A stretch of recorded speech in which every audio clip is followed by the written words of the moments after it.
During a tour of Europe, William Wilberforce saw a book in his friend's luggage called A Serious Call to a Devout and Holy Life by William Law.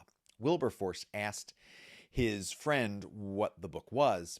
His friend said that it was, quote, one of the best books ever written.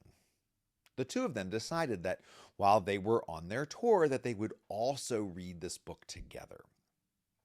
It fundamentally changed Wilberforce's life. When he got home, he began going to church on Sundays. He began each day with prayer and devotion. He thought about becoming an Anglican priest, but eventually he decided that that was not what he was called to do. God was calling him, he realized, to politics. He was elected to Parliament in 1780. He served in Parliament until 1825, a staggering 45 years in government. He did a lot of good in Parliament, but what he is known for the world over is his untiring and uncompromising stance against slavery. In 1788, he introduced legislation that would abolish slavery in Great Britain. He spoke on the floor of the Commons for 3.5 hours. The motion was defeated. But he was undeterred. He brought it up again the following year, and the year after that, and the year after that, until after bringing it up every year for 18 years, it finally passed, and slavery was abolished in Britain on the 25th of March, 1806. He wasn't done, though.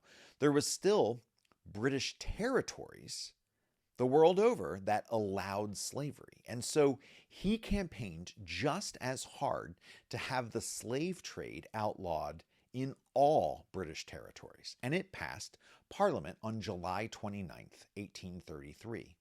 He would only live to see a slavery-free British Empire for another year when he died on July 31st, 1834. But in his lifetime, and thanks to his work, 800,000 slaves had been set free.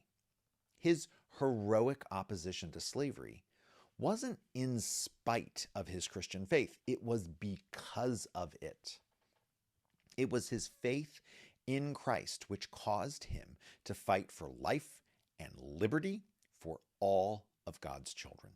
William Wilberforce was a Christian who sought to inspire his brothers and sisters in Christ to be better people and to make a better world through prayer and through action.